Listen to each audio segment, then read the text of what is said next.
Today we've got to fix the water line coming into this refrigerator. It was one of those old cheap plastic lines that's eventually going to drip. So we're today talking about what not to do and then how to fix it.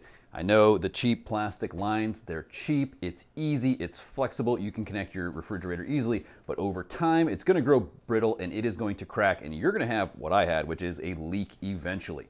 So we're going to replace that today with a braided line, and I'm going to walk you through how we do that. So down in the basement now, you can see here's that old Pierce valve that was used for the ice maker, and just this plastic, don't do this line. It's eventually going to fail, and this either has to be totally off or totally on. Right now it's off, so we're not sending any water to the refrigerator.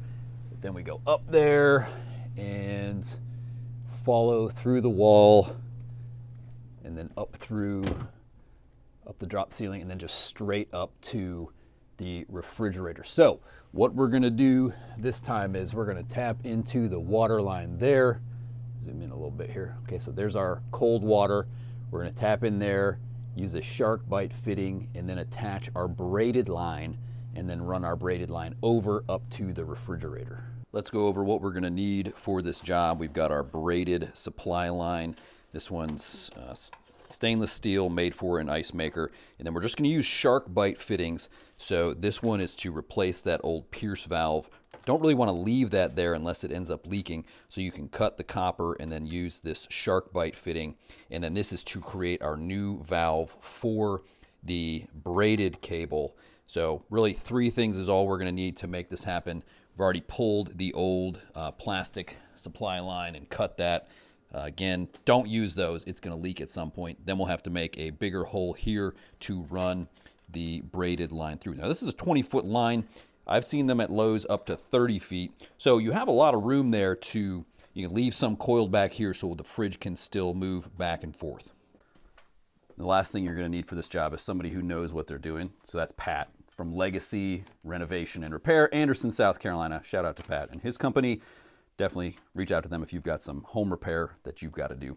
So here's our SharkBite connection for the water line, and real easy install. You just cut your pipe and then these just kind of push tight. You're gonna have to take probably about an inch out of your pipe. I mean, depending on how much flex you've got, you can see this is a pretty long run, so it's gonna have a little bit of flex here.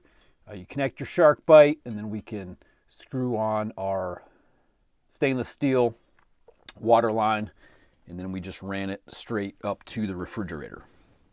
Always a good idea to get rid of that Pierce valve, so we just put another SharkBite right here. Again, cut the pipe, put your SharkBite on.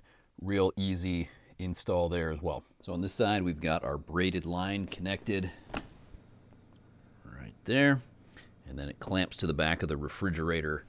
And then there was plenty of slack in that 20-foot line, so there's enough slack there and just pinned up here on a stud so that as you push your refrigerator back and forth, there's enough slack in the braided line to come forward, and then as you push it back for your fridge to be pushed in tight. Well, let me know in the comments, what questions do you have about this job?